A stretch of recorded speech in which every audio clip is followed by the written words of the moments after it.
Radhe Radhe Radhe. Hare Krishna. So today I just wish to talk a little bit about why we should chant Hare Krishna.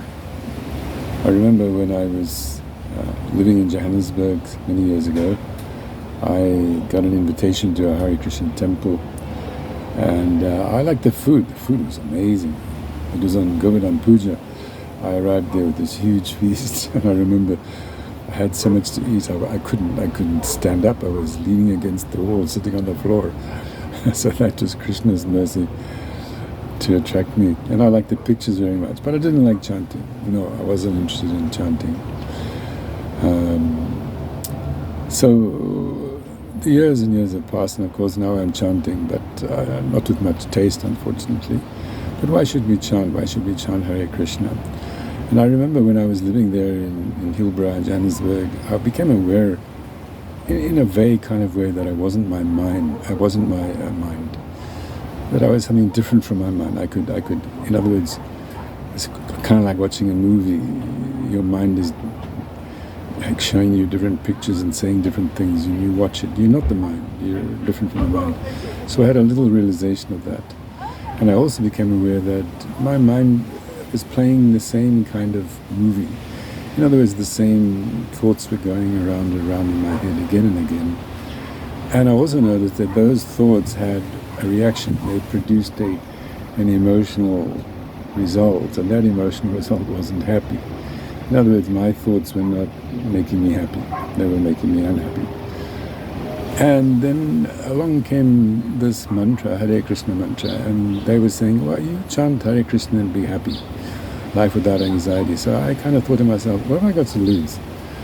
I've been thinking these useless, unhappy thoughts for so long. Why don't I chant this mantra and see what happens? What have I got to lose? So in that mood, I began to chant. And of course now some years later, I've heard from Guru and Acharyas so many wonderful reasons why we should chant Hare Krishna. It is the Yuga Dharma, the religion of the age. There is no other way in this age to find self-realization, God-realization, except by chanting. There's this beautiful song by Govinda Das, Pajahure Mana Shri Nandana Abhaya Charanara Vindare. So he's saying to his mind, my mind, you please chant Sri Nandana. You worship Nanda, the son of Nanda, which makes one fearless. So this is right away one very good reason to chant, to become fearless. You can say that they're truly fearless in the material world. And what else can help you be fearless?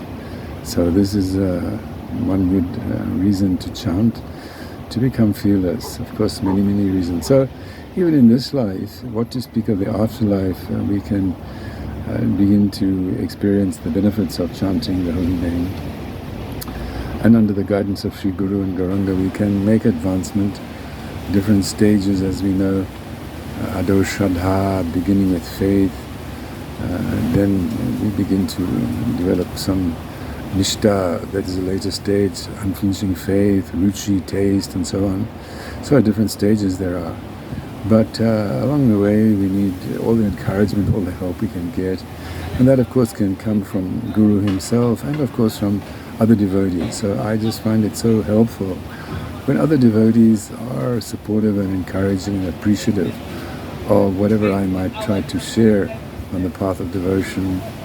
So I wish to thank anyone who has given me some assistance or encouragement over the years for that kindness. There's nothing more valuable really than to encourage someone on the path of devotion. Param Vijayate Shri Krishna Sankirtanam.